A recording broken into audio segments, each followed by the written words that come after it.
Hello, everybody. Welcome to Baron After Dark. I'm your Baron, Ormond right here. Another Wednesday edition. Actually, the first one of many I hope to have, where I'm just talking with people who are in the chat. These people are very important. They're the ones that make sure that we stay alive.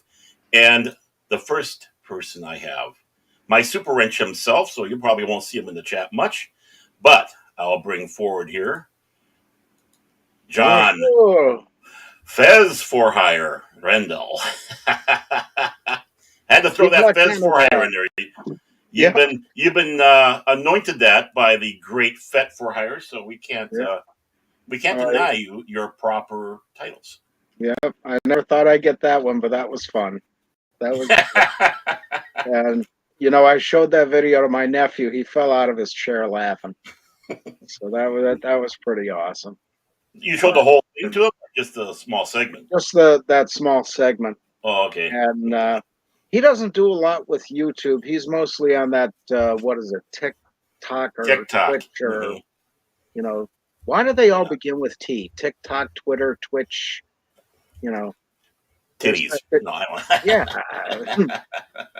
One of my two of my favorite things. It always brings and me back to Paul Winchell. I think it was did the voice of Tigger in the mhm. Winnie the Pooh cartoons, and he does the Tigger song. And I always replace Tigger with Kitty.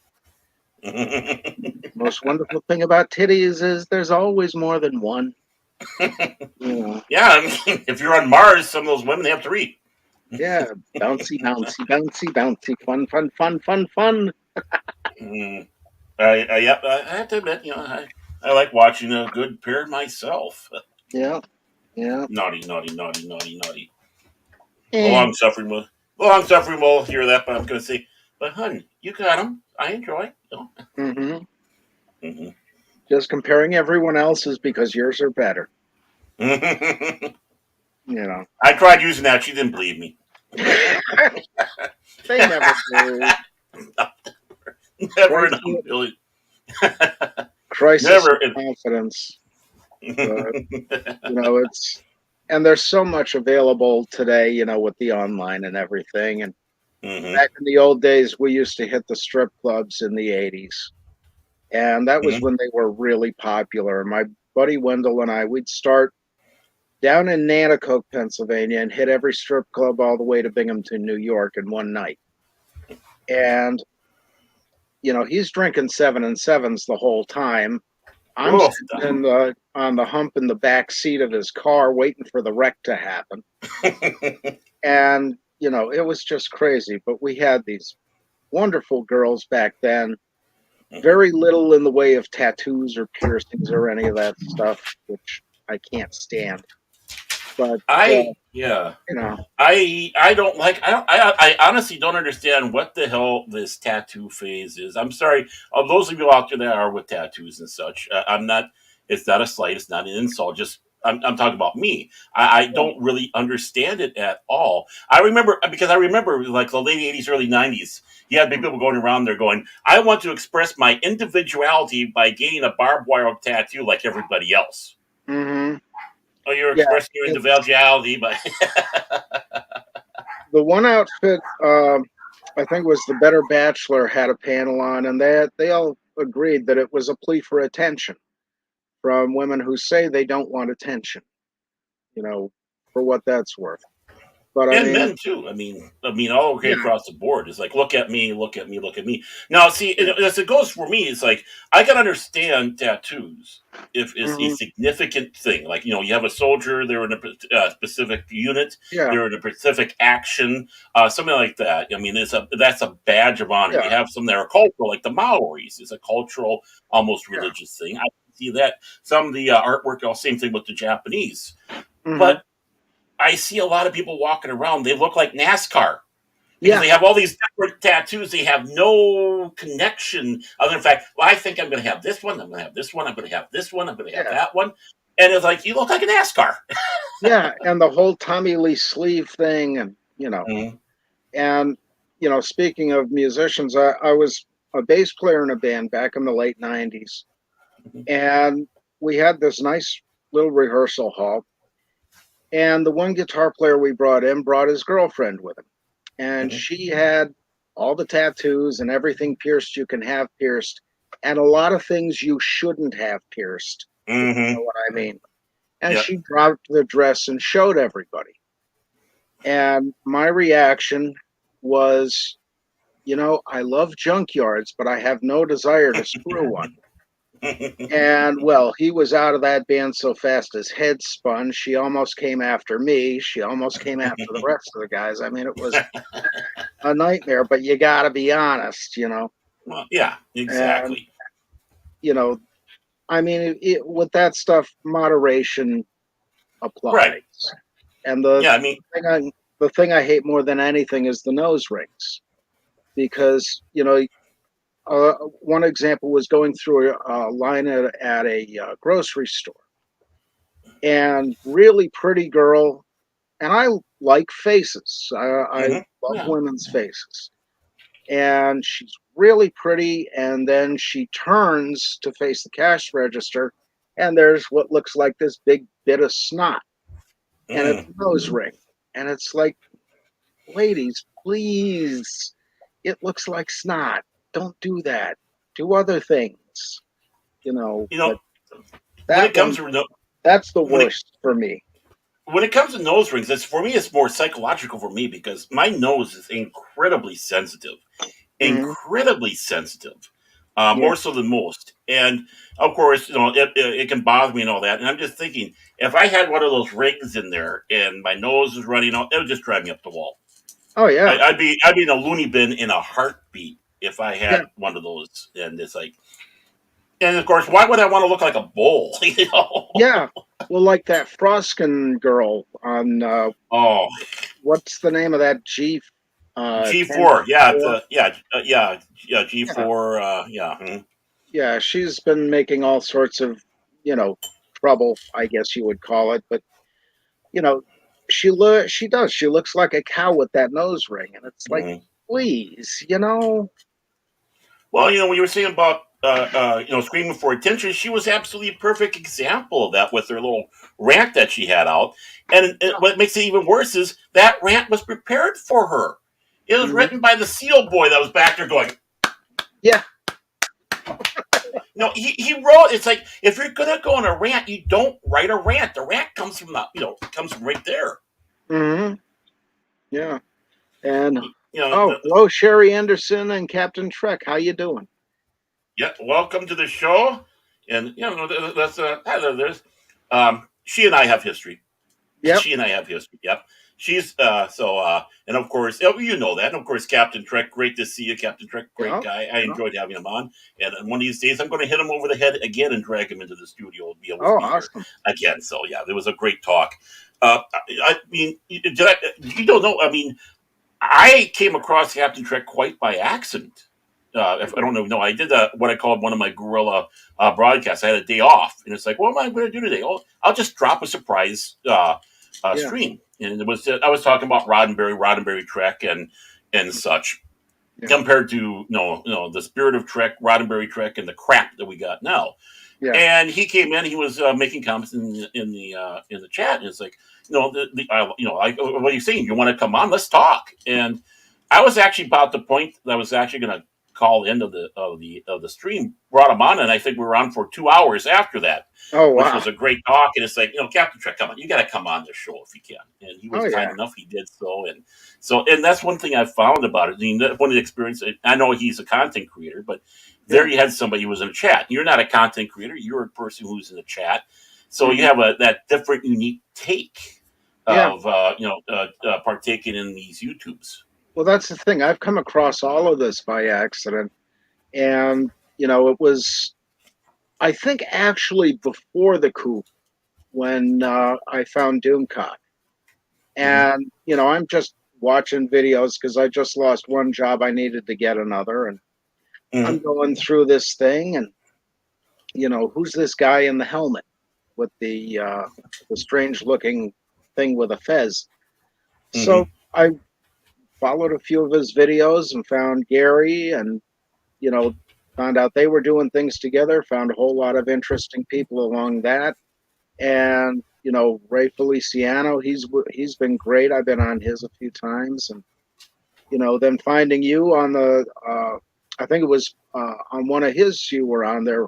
That's where we met, I think. And Mm-hmm. it's just been fun to find a lot of cool and interesting people. You learn a lot. Mm-hmm. You find some crazy people, but crazy in a good way. Yeah. Fez4Hire, we're talking about you.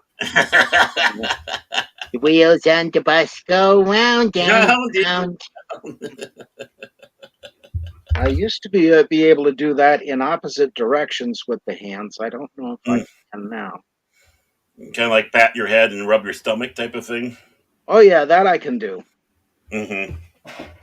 And that's kind of one of the things I found, and you brought it up even this one. One of the common center points for most of the people I have dealt with Hmm. YouTube, they say that their exposure, inspiration, what got them inspired, goes back to Doom Talk. Yeah, yeah. Well, that's the thing. There's a lot of what he does Mm-hmm. is, aside from the videos, which he researches, he's got these people that, help him out with the information. Mm-hmm. He really tries hard to be correct and he puts effort into it, Right. and then what he does with the frolics, I think he genuinely cares about people, you know, He does.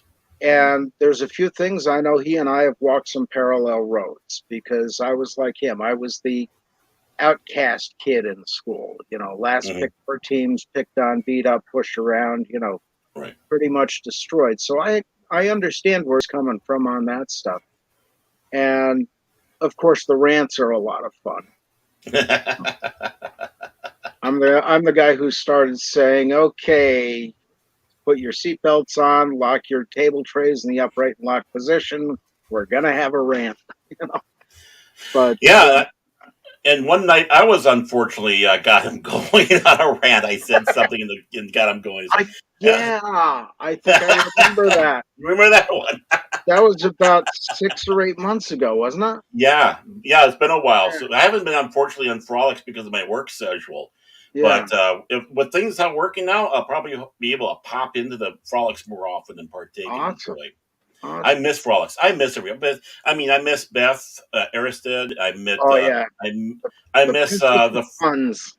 yeah, and the Frolics, my Frolic sweetheart, Agent Pepsi One, what Yep. sweetheart she is. Of course, Muzzle Velocity.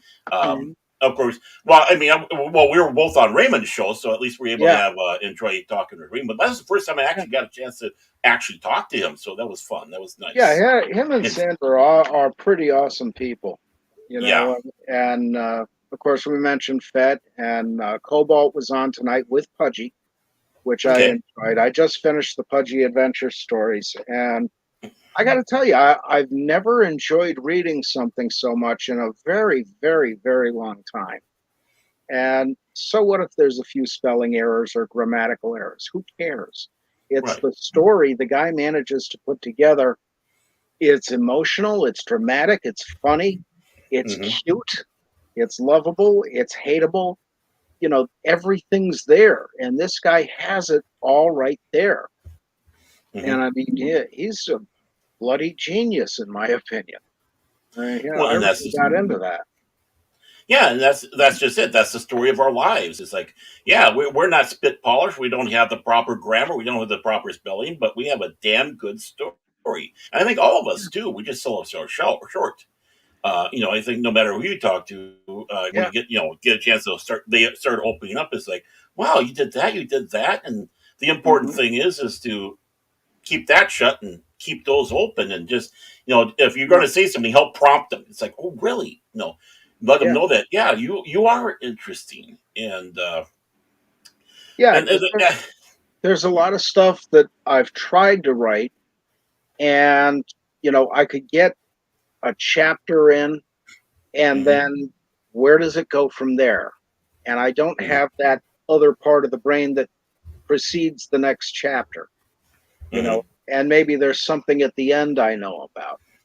And, I would love to be able to bring that stuff out, but it's just mhm. I don't know how to make that link from the end of this to the beginning of that and carry it through. And I wish I did because, some of the ideas, if I do say so myself, are bloody brilliant. That's one of the things.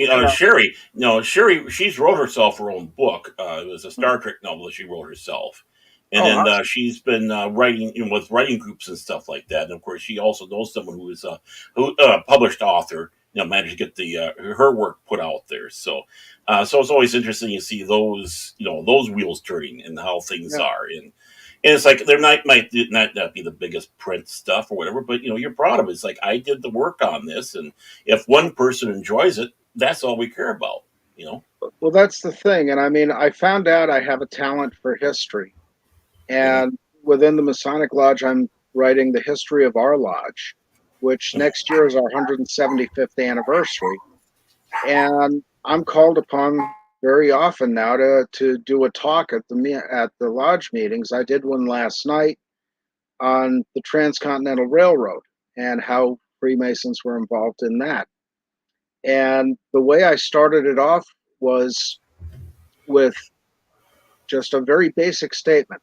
Back in the 60s, we had a president who envisioned the greatest transportation uh, feat of transportation in history, bringing together all the greatest minds, the engineers and scientists of the day, metallurgists, and before he could see it come to fruition, he was assassinated. Mm-hmm. And I said, "You all know what this project was?" And they all said, "Apollo 11." I said, "No, the other 60s, the 1860s. It was Abe Lincoln." And that really got their attention. That's how you subvert expectations correctly. You know, Mm-hmm. unlike Ryan Johnson, who just pulls the rug out from you and beats you with a carpet beater thing. You know, Right. but you get them.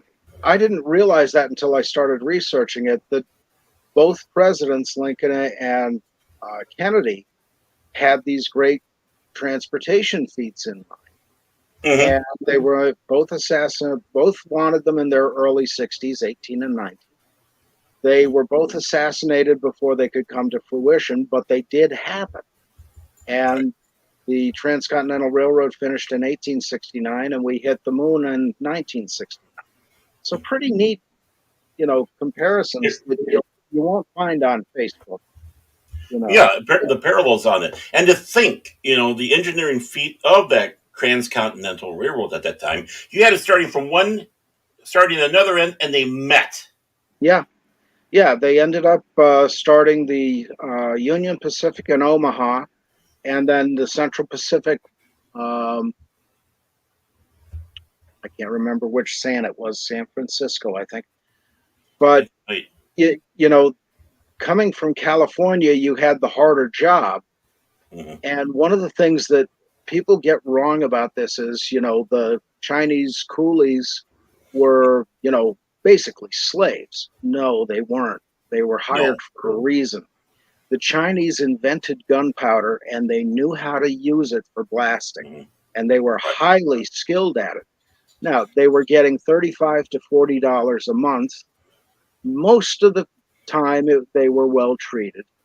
Mm-hmm. Every barrel has its bad apple. Right. But these guys were highly skilled and brave. They were doing things, when they're drilling the tunnels through the Sierra, they're hanging on a bosun chair over the edge of a cliff. Mm-hmm. And you've got one guy holding this steel drill bit and a guy on either side of him with a sledgehammer basically hitting the drill Mm-hmm. bit. And this guy's turning the bit every time they hit. And his Mm-hmm. head is right in the middle. Right. So you had to know what you were doing, and you better be nice to the two guys with the sledgehammers. Have a But lot of trust. yeah, that was the thing. And people say in the photograph, the famous photograph of the engines meeting, well, where's the Chinese guys who built it? They were gone off to other jobs by that time. There was only a Mm-hmm. handful of them left to do the last rails. Right. And most of these guys went on to other jobs in industry, other railroads that were being built. Mm-hmm. and they were not slaves. There, you had people who were narcissist and looked down on them, but Mm-hmm. you couldn't deny the talent no matter what you were seeing, and you couldn't Right. deny the skill and the fact that they were in fact getting paid not too badly for that day and age. It could have $35 been a worse. month was a lot of, it was a pretty good chunk of Yeah, change, really. yeah. You think about it. And the Irish building from the other side, they were the ones who had a few problems because that's where your hell on wheels came from. Mm-hmm. Was basically the traveling town with the whorehouses and the bars and everything else that went along with it. And Mm-hmm. these guys would get paid, go off on the Friday night and spend everything and be back to work, Monday. Mm-hmm. And there was fights and murders all the time. You didn't have that on the west side. No. And, the Chinese workers respected each other for the most part. They didn't have these problems. Mm-hmm. But, you know, a lot of the workers on the east side basically were escaping English tyranny. They were free Mm-hmm. for the first time in their life, and go went a little overboard sometimes, and escaping the potato famine itself too. Right. So this was Exactly. it's a There. pretty fascinating story. You know? Yeah. Well, the Irish were used to being a punching bag for just about everything. So here Yeah, they are. They're cutting. Just like a lot of people. Anybody in that yeah. situation. Well, that's the They have thing. on that. You can keep tension on a spring only so long, and then you take whatever's holding it back and remove it, and boing, it's going to go crazy all over the room. I've had that Um. happen with several old locks, Mm-hmm. being a locksmith. Mm-hmm. And God, is that a pain in the neck? Oh, I can But imagine. you're dealing with a 100-year-old lock, and there's a spring Mm-hmm. that can't be replaced, and it's somewhere in the shop. But you ain't gonna find it until they move you out of that shop, and maybe not even then. It might have gone up a vacuum cleaner. You never know. Yeah, it's crazy. Those, just boing, boing, boing. Well, I mean, even bringing it across here, let's tie a little Black History Month in here, boys and girls. You have the story of John Henry. You're going to talk about John Henry. John Henry was a free man, Yeah, and everything about John Henry was being about a free man. What can you do that the machine can't? And it's yeah, like, well, I can laugh, I can love, I have spirit, I have soul. The machine doesn't have a soul, and yeah, I'm a free man. And because I'm a free man, I'm going to do the best job possible. I'm going to beat your machine. And I yeah. mean, why isn't John Henry touted more when it comes around our myths and our legends about this? Um, Well, that they don't want anybody who is a freedman to be known, you know. mhm. And it's sad, really, because I grew up with that song. We Oh had yeah. that on an LP of railroad songs, and railroad songs for kids, Hmm. and that was one of my favorites. And it's a great story, And the fact that you're fitting it into a song, you gotta cut and paste a little bit, but you get the Hmm. flavor. Right. But it was definitely in defense of his humanity, and Exactly. our humanity. And you look at what's going on today with AI and all of this. And the one McDonald's around here has the robot waiters, that bring you Really. your food. It's ridiculous. And of course, self checkout and all this. You know, Hmm. what's going to happen when we're covered with robots and nobody has a job anymore? Who's going to spend the money at the store? Yeah, funny you should bring that up. That's one of the big things that they have with Judge Dredd. Mm, 98 or 80%, 90 some percent unemployment rate because everyone's going with robots and people are going bonkers. yeah, it's crazy. Hmm. And I'm not familiar with a lot of the science fiction after Star Trek: The Next Generation or the Star Wars movies, the Hmm. real Star Wars movies. Uh, and that's one of the things I've learned from watching, you guys on YouTube is, from Doomcock and Gary and all them, is what's really been happening. And you look at it big picture, your nation is defined by its culture. Hmm. And People think, oh, comic books is comic books. Who cares? Well, comic books affects television, radio, games. It affects the music and movies. Every aspect is hit by that. And you make ridiculous changes to that, like they've been making, Snowflake and Safe Space. Come on. Oh It God, I goes up forgot into about every other form of media, that. Hmm. and when you have that platform that's bigger than the mainstream media, really, because it's affecting every form of media, you begin to see what's undermining your culture and your nation. And I mean, I love my nation. I'm, Hmm. I bleed red, white, and blue. I'm a rah rah flag waver from way back and always will be. That's just something I grew up with, something I love. Hmm. And, sure that mistakes have been made. You show me a nation that's never made a mistake. Hmm.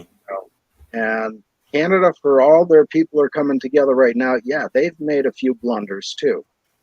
Um, Everybody has. England's made a lot of them. France has. Spain has. Portugal. Everybody. So we're on par with the rest of the world, I think, on that aspect.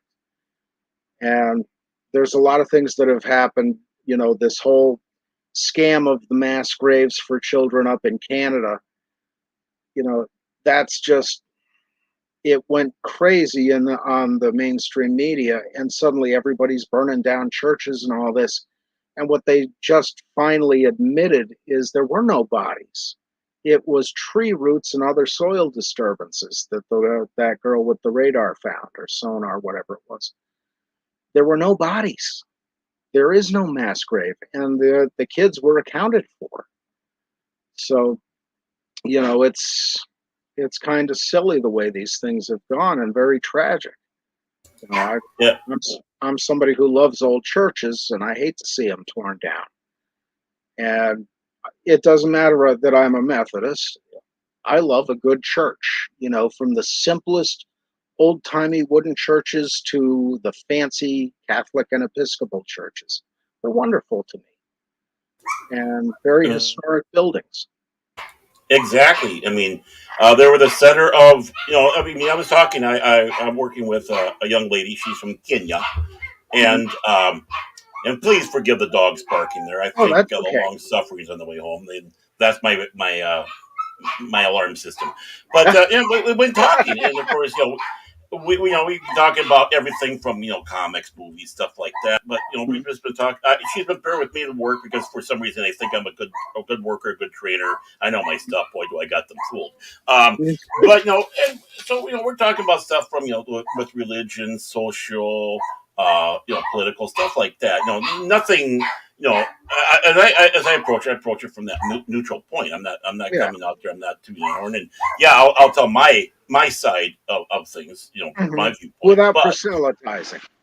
exactly, because I believe Martin Luther myself. I'm Yeah.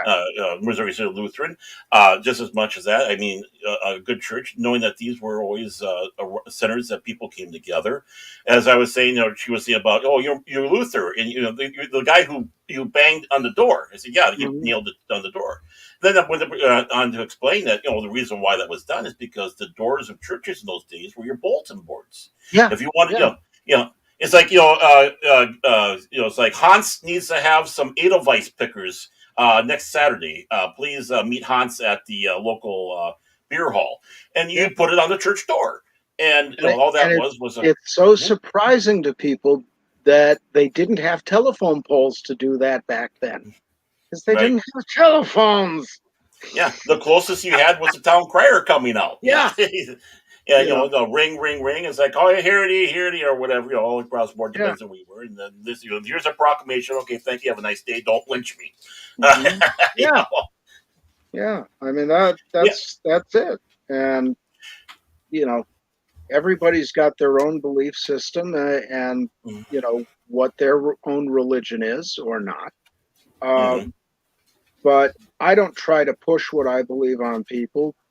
If Mm-hmm. somebody asks, I'm going to talk to them about it. but Right. you know, I try to be respectful as I can be, Hmm. particularly because it keeps me out of trouble. And, Right. you know, if I don't have an answer right now, it's, oh, you don't know, do you? You're wrong. Right. Give It's me a like, yeah, nobody knows 100% of the answers at second. all about anything. We're not that smart. None of us, even the smartest people, aren't that Yeah. smart. Um, and it's like, yeah, well, there are things I'm still learning. There are things that are going to Mhm. be a mystery. There are things we'll never find out. Yeah, you're right. But does that invalidate the point? No. No, and one of the great things when I first took my orders for Knights Templars, Jerry Anderson, who was the Grand Commander in Pennsylvania Knights Templars, Hmm. told the whole group of us, there were, I think, 13 or 14 of us, were getting orders that day. And he told us in between each degree, a piece of advice, and the one was, when you get home, start reading your Bible again and Hmm. start at page one and do a chapter every day. Before you know it, you'll be done with the whole thing. And you know what? Hmm. That made the biggest damn difference, because a lot of people, who are Christians have never Hmm. read the Bible cover to cover, Right. and they don't understand what's in it and what's not in it, you Hmm. know. Right. And you got to know your subject if you're going to scream about it. Well, precisely. I mean, it comes down to everything. I mean, you got to know if you're a Christian, you got to know your Bible. If you're a Muslim, you got to know your Quran. If you are into, particular science fiction, if you're deep into it, I mean, you got to know your Star Trek, your Star Wars. If you Yeah, love it, Do- um, Doomcock Doomcock wouldn't do his rants if he didn't really know the material. exactly. And it shows. I mean, if you're Yeah. doing a rant and you don't know what you're talking about, you sound like a bloody moron. And it's Hmm. not hard to do that. Really, honestly, it's not. Yeah. And I mean, and that's the big thing for me. I mean, like me, Doomcock. I was in the chats, and when Mexican Iron Man were talking, he goes, "Yeah, I remember when you were in there using your real name." And Yeah. yeah, it's like, why do you change it? The hell of it. Yeah. Oh, he's a funny guy, and when he uh, rants, it's even better. I oh, think if the two of them could do a stereo rant with the same words, that would be a million seller. I think. You know. well, like dueling banjos, dueling ranters. Yeah. There you go. Let me talk about Star Trek. I'll tell you about Star Trek. You know that Kurtzman really sucks. Oh boy, he really, really sucks. You gotta love it. You gotta love it. But yeah, I mean, they really know what they're talking about. And Mhm. Mike has an insight in the tax and business end of these things that people don't realize, Oh um, yeah. and wouldn't have thought about. So he's bringing something important to the game that people had not thought of before or would not have thought of. Hmm. Doomcock is bringing experiences. I guess he was in Hollywood for a short time or had Yeah. work in the industry at one point, Hmm. but he's bringing his experiences and his in-depth knowledge of things. I can't wait for that book on that he wants to write on the prisoner, I can't because either. that's his biggest thing, he says, and I would love to read that. Yeah, I mean, I'm not a huge Prisoner fan. I mean, I've watched it and all that, but I want to see what those insights are so I can appreciate this a little bit more. I mean, that's just it.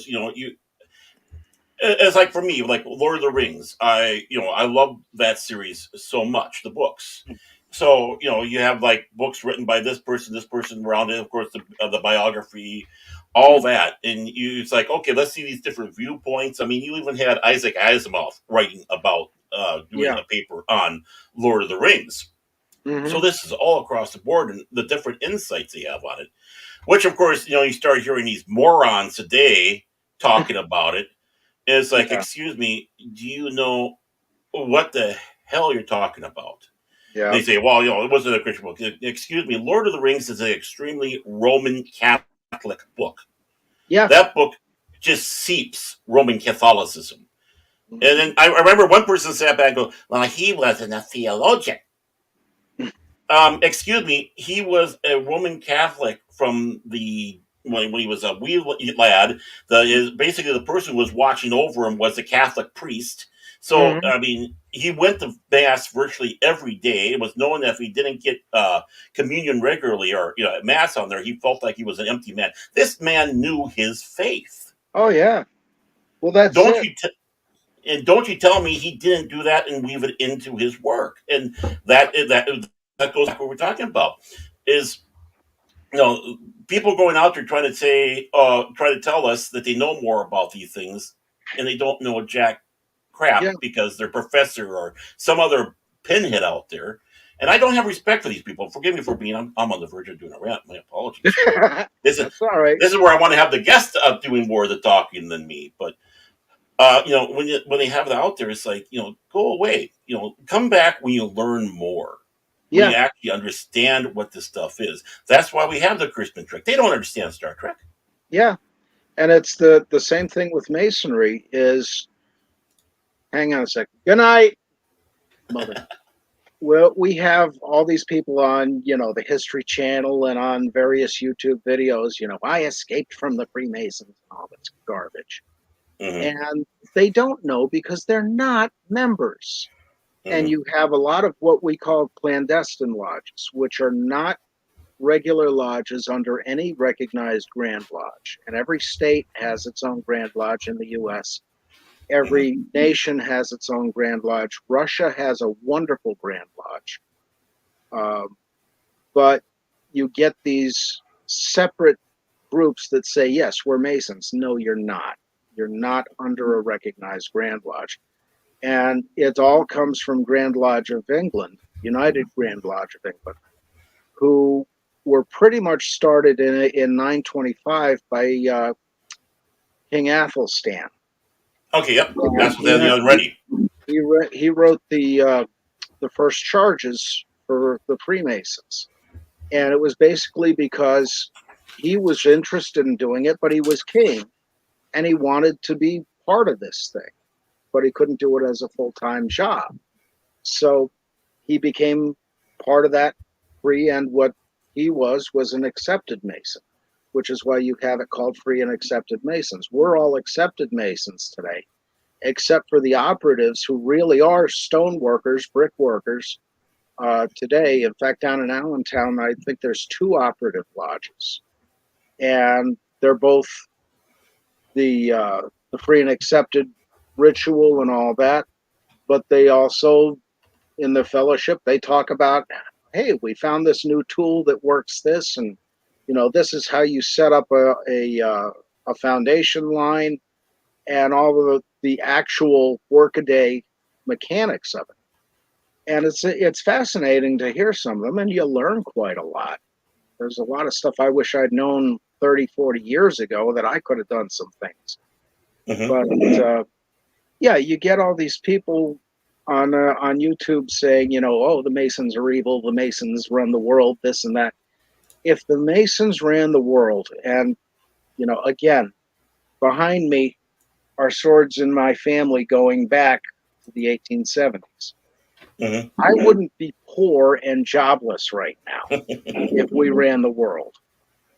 I wouldn't have a piece of junk Subaru Forester outside with a bad transmission, a bad engine, and the frost on the inside of the windshield when it gets cold. Mm.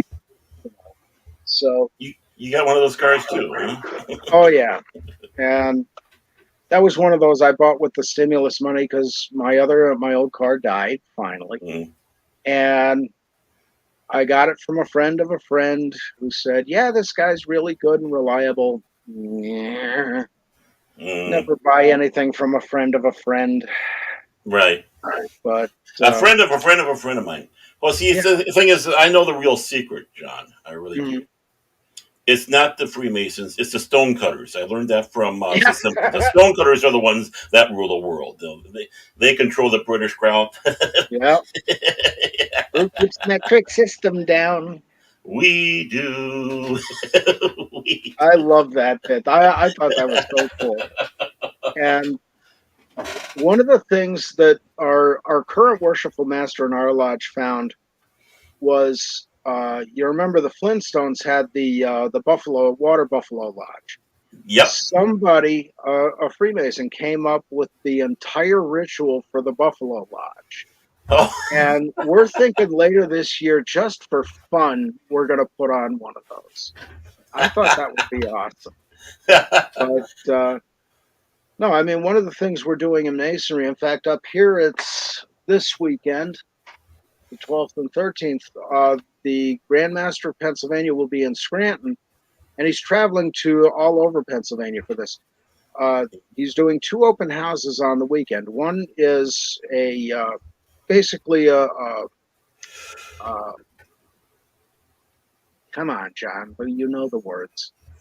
It's an open house for the brothers themselves, so that they can ask questions and, how do we do this? What can we do about that?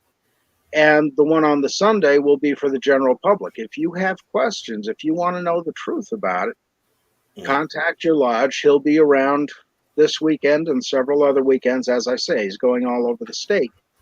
And he'll answer the questions. And he's got the rest of the Grand Lodge there so that whatever answers he himself doesn't have, the other Grand Officers will be there. But it's very important that we get rid of these, nonsense myths and all the BS that has been put out there, and clarify a whole bunch of things, because it does a disservice to us and it does a disservice to the people we help with $3 million worth of charity every day around the world. And and the Shriners do a lot of work in that. Yeah, and in fact, we're getting our Shrine Circus back this year, which we haven't had for 2 years. Fantastic. And I used to love that because my grandfather was in the storage in the Shriners. They sold the programs and other things.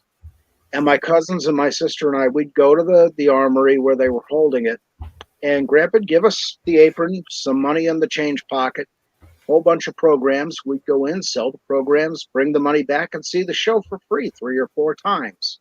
And I even got to meet some of the performers. And I almost got to see the one year they had a litter of tigers born there right in the armory. Oh, wow. So that was, I missed that by about an hour. But that was fun. Yeah, I remember growing up with, the Shriner Circus and all that. And, the riding around the little cars and the little fezzes. And, then you start thinking the Ray Stevens song. Yeah. In fact, a buddy of mine, his father was potentate of the local shrine, and he had a copy of that. He kept at the house and played for us all the time. But I mean, the good that they do, and something a lot of people don't know about, is if you have a child with spinal injury or some congenital defect, get a hold of a Shriner. Every Shriner has in his wallet a membership card, and on the back of that card is the phone number for Shriners Hospital. And they'll fix you up. They do not charge you personally. They've never charged the insurances until a couple of years ago, and that was out of necessity. But if your insurance company says no, not a problem. They'll still treat for free. And this is the kind of thing they do, and it's the children's hospitals, the burn centers, various other things. And another thing a lot of people don't know is most of the advances in modern prosthetics, arms, legs, what have you, were developed by the doctors and engineers at Shriners Hospitals. They never patented it. They never took credit for it because they want it out there where people can get it. They don't want to be greedy with it.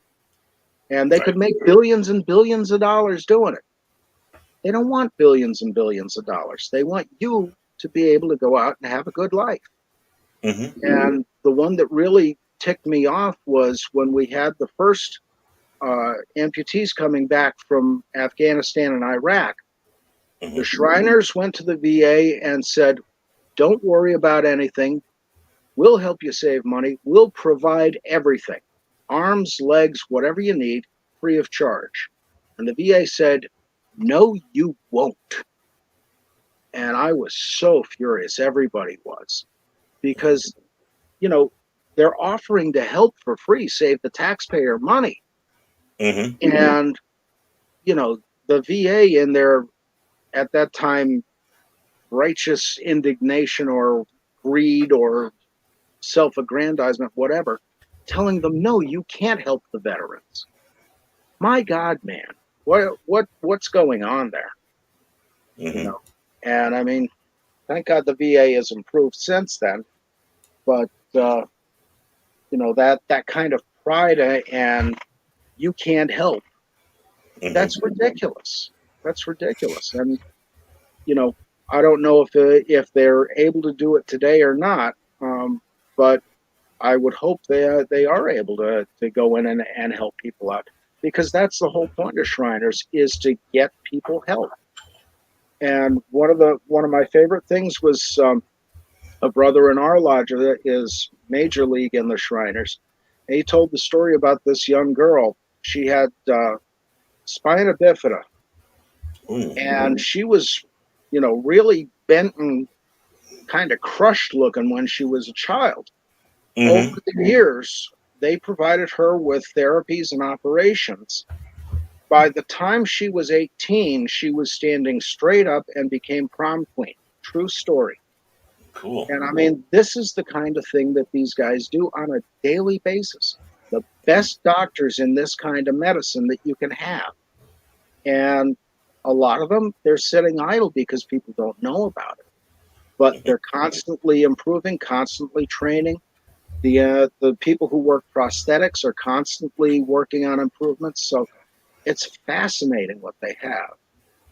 And one of the things we do is, the Shriners will go down and visit these hospitals and visit these kids.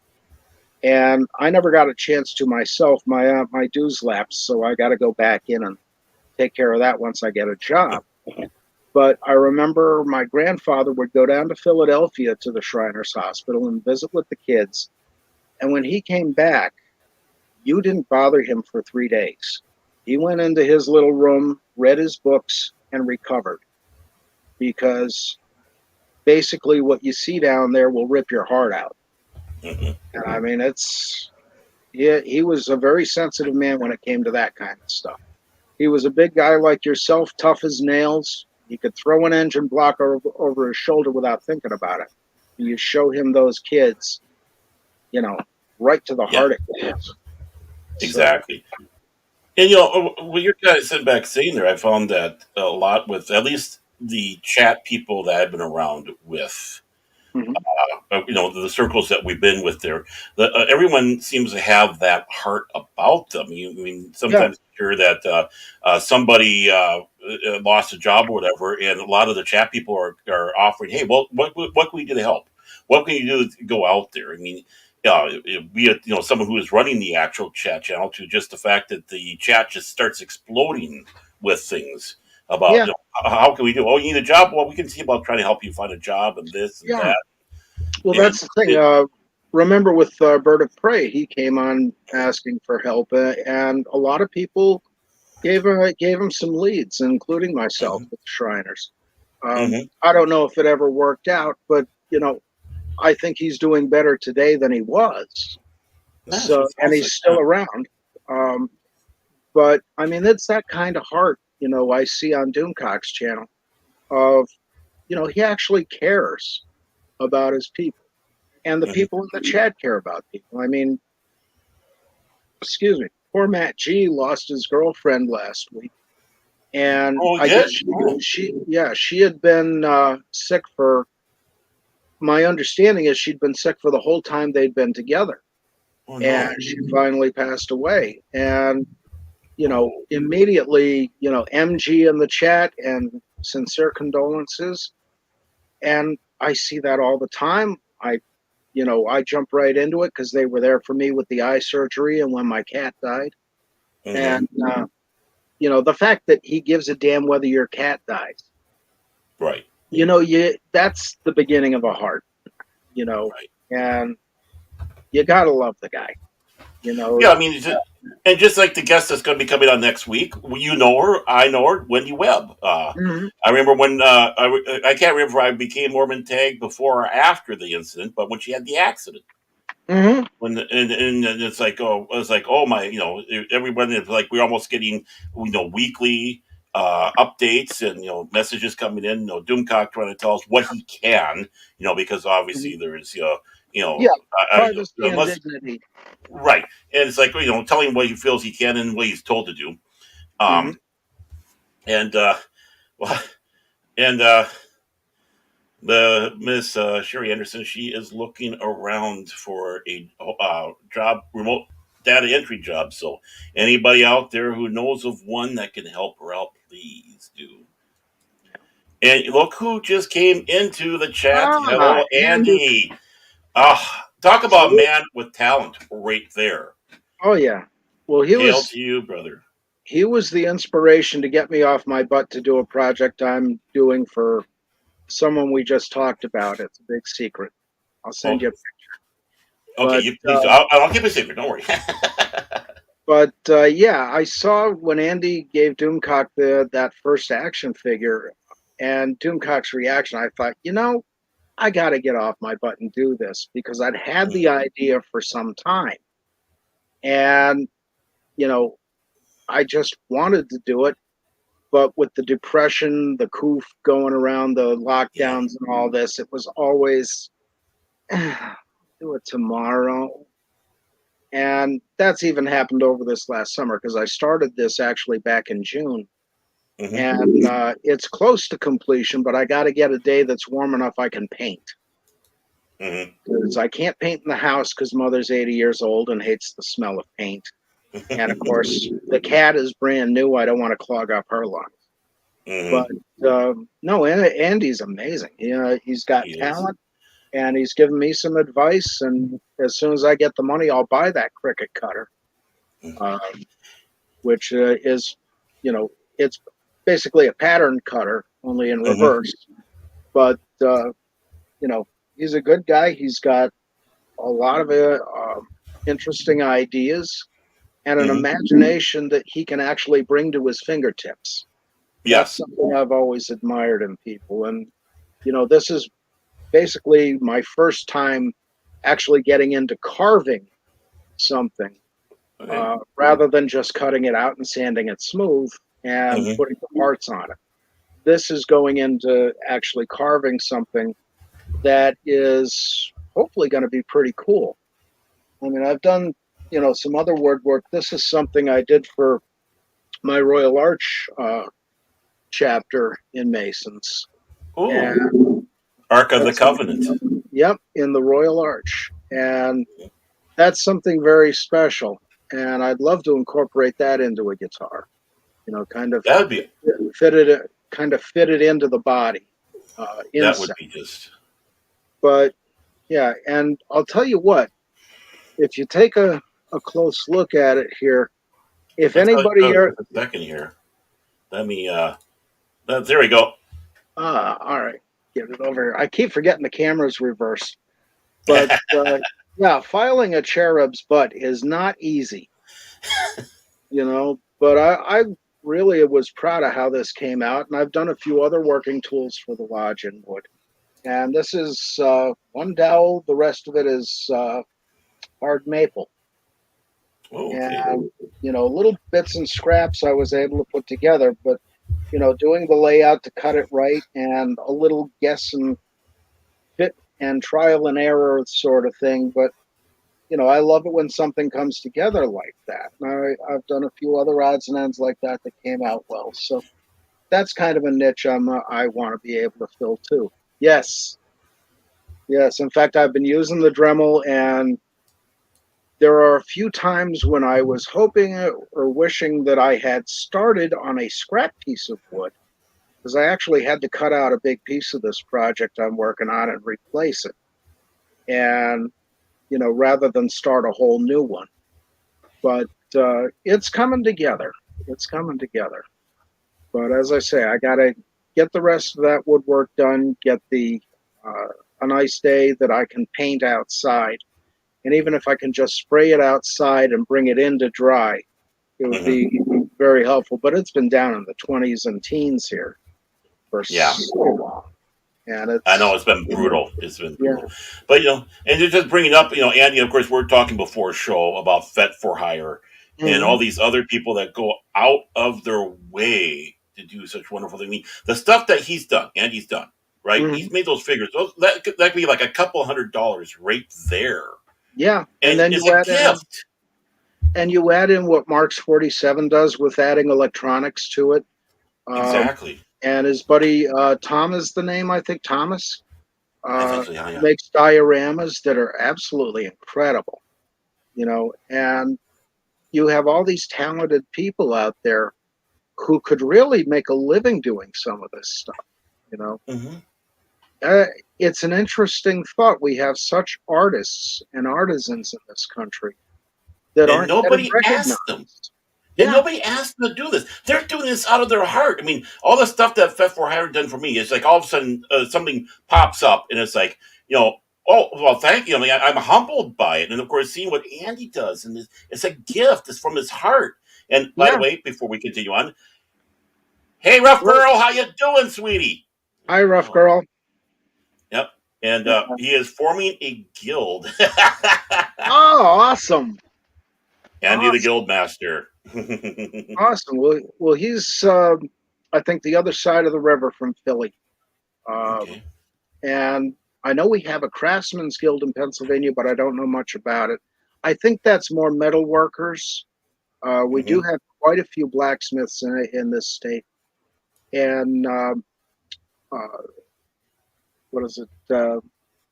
Steel and iron blacksmiths, Hmm. and I know there's leathered workers. There's the American Guild of Luthiers, guitar makers, uh, Hmm. several others. But if he can put something together for that, that would be awesome, That'd be awesome. and And bring by a the way, lot of people together. Rough Girl, you should know better than that. We work for a living. We're not gentlemen. You know, and Rough Girl, I've seen some of your videos.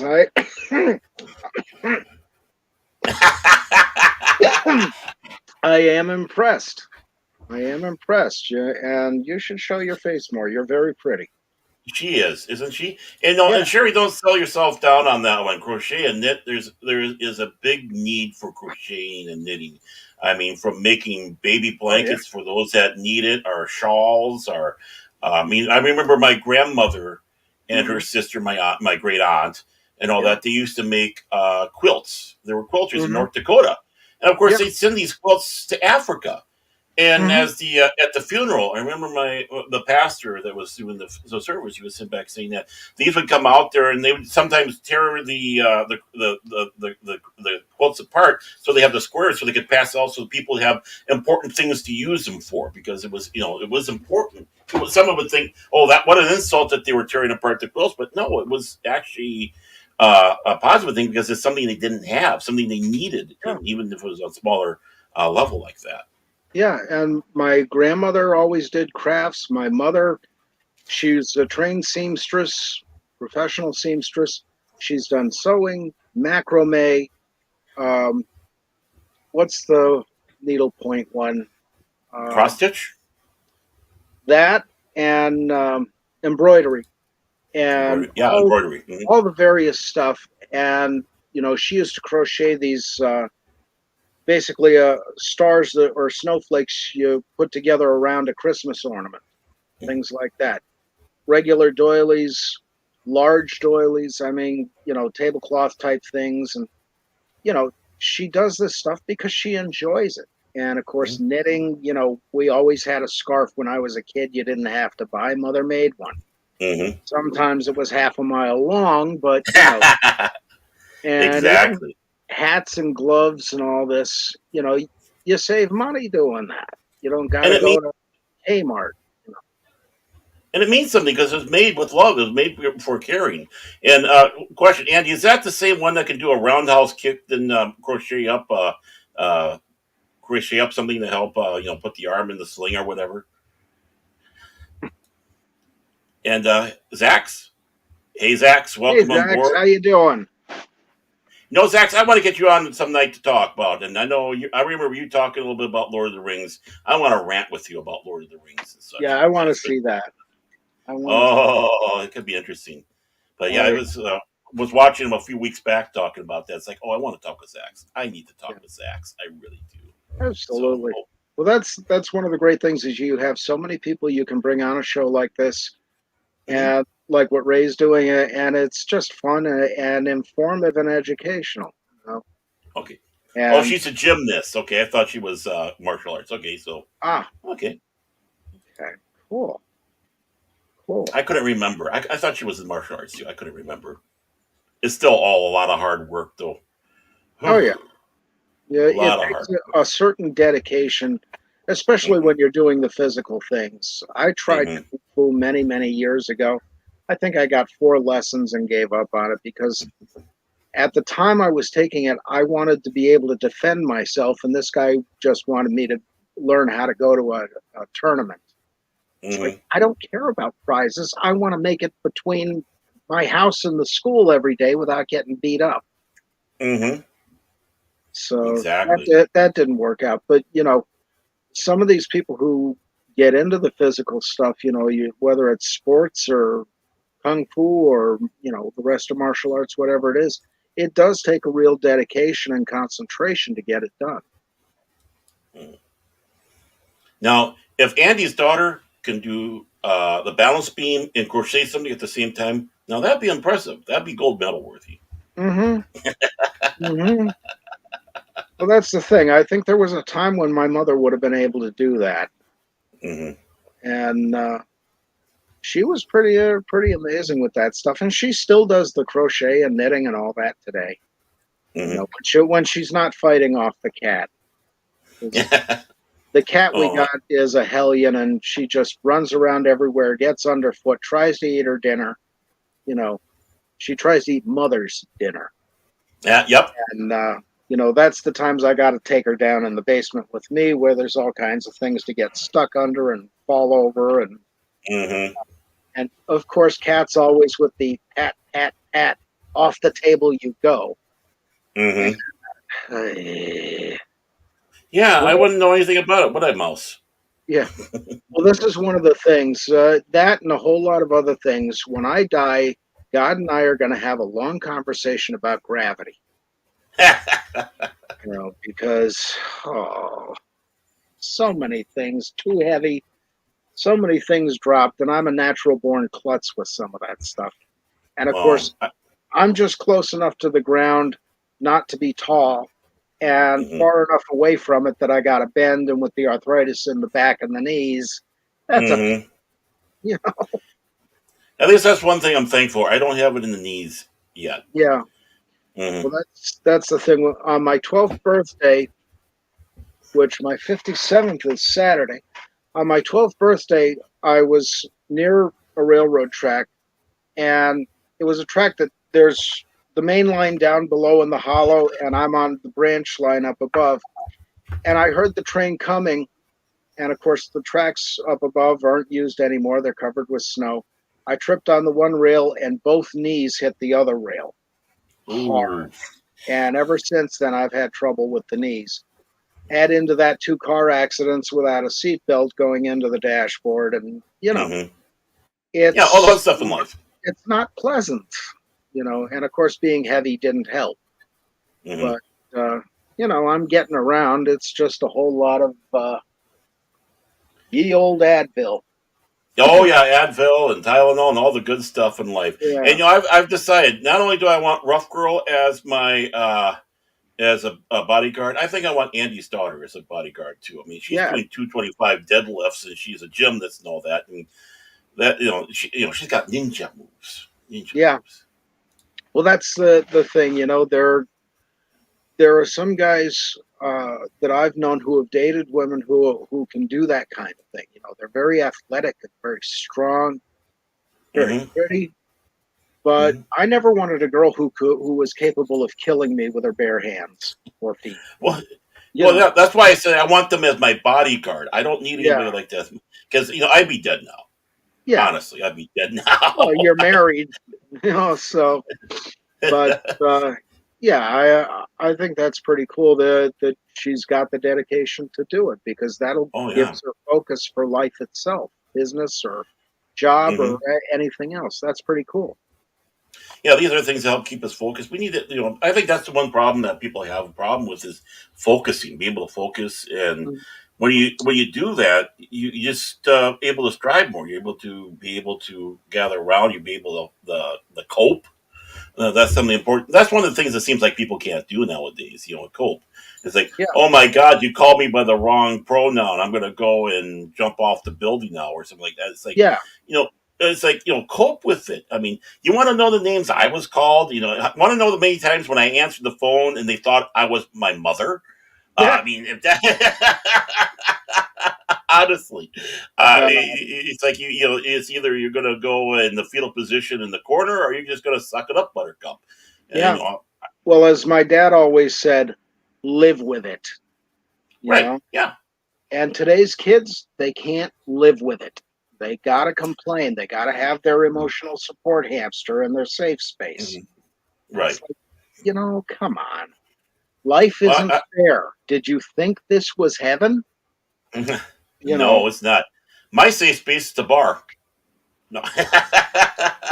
well, I mean, this is my safe space, but I'm pretty safe most of where I go now.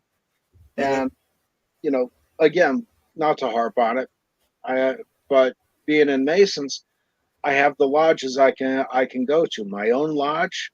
mhm, I can visit other Blue Lodges. I can visit other Royal Arch Lodges, Cryptic Mason Lodges, Knights Templar. Uh, I have a great time with that. mhm, And you walk in the door. The greatest thing is the minute you walk in the door to a Masonic lodge, being a brother, somebody's got their hand out. How you doing, brother? mhm, And I mean, that's every night. We just had the meeting last night. Again, some of the guys visiting last night, I never knew them, but the hands out. Hey, brother, welcome. How you doing? mhm. Awesome, awesome. The respect, the brotherly love, it's real. And it even goes into the chats. I mean, how many times you have someone in the chat and it's just out of nowhere? It's just like someone brand new. And it's like, hey, welcome. Everybody, the poor guy or girl is just being inundated with all these welcomes and, Yeah, welcome aboard. Being called brother or sister right away. It's like, you're now part of our brotherhood. You're now part of our yeah, sisterhood. yeah. Uh, you The know, whole community, and yeah. that's the thing. It's very similar in many ways. Now, a lot of us haven't met. We may be completely different people on completely opposite poles of the political or Hmm. whatever spectrum, but there's a mutual respect that comes into this whole thing Hmm. that you probably wouldn't have if everybody knew everybody, in an in-person way. Right. But the more people I get to talk to, like you and Ray, and people on the various streams that I've talked to, Hmm. it becomes very clear that you're not that far away. Hmm. It's not such a long jump from what I believe to what you believe or what they believe, Right. uh, and that's pretty cool. I I think mean, it, you know. it brings me back to something that Dennis Prager once said. It's like, whether you were on the left side of the aisle or the right side of the aisle, the average person, we're talking about the average person, Yeah, you both have the same goal. You want to have a better future. You want to have, make life better. It's just that you have a different road to take to it. And that is what's being debated amongst you. What is the better road? Are you taking the high road, the low road? Will the road actually get there at the end? I mean, which is, obviously, what you debate about. When people sat around and had discusses philosophy and stuff like that. What, we want the same goal, but what is the best way to go about it? yeah, And that's been lost on a lot of people right there, just because you have a difference. I remember yeah, reading in the chats that one of the guys lost he was going to have someone come on, and they were going to talk about the book, and the guy canceled because, well, I was looking around, I could see that, politically or whatever, the people that you hang around with is not the type of people I really want to associate with, and blah blah blah. It's like, yeah, you idiot. No, those are the ones you do want to. yeah, If you have a valid point on something, why you're being afraid. These people are not going to jump on you. They're not going to attack you. Yeah, Yep. obviously there's going to be discussing it. But if you're going to be that fragile or believe the BS about the other person, then you are mental midgets. Yeah. I'm going to be getting something where I'm going to be critiquing. Me and 24 both are, and Mm. it's somebody that my wife knows from a previous church that she was at. And I'm sitting there going about we're gonna we're both gonna look it over. I know 24 is gonna go through it about 3 or 4 times. He made it known that because that's the type of person because he wants to know what the story content and this and that and make Right. sure he has everything in there. And I'll probably do the same thing.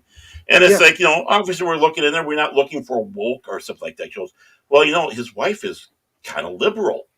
It's Hmm. like so. He Yeah. said, I don't know what he's like. I said, so that's not the point.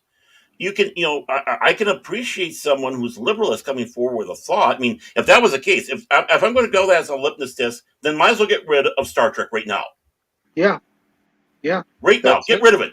Gene Roddenberry, basically a socialist. Let's be honest. Basically, a socialist. A lot of people that were in the show were liberals. I mean, same thing with Twilight Zone. I mean, Rod Sterling might not have been a full fledged, he might have been closer to a small L libertarian, but he was still a little bit on the left side. Might as well get rid of the Twilight Zone. I'm not going to watch that. Hmm. No, it's like, is it well written? Is there a story?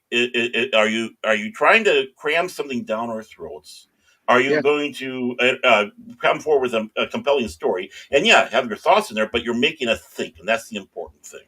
Yeah. And with the Twilight Zone, it was that twist that always made it interesting to me as an entertainment, but also, the cinematography was Hmm. awesome.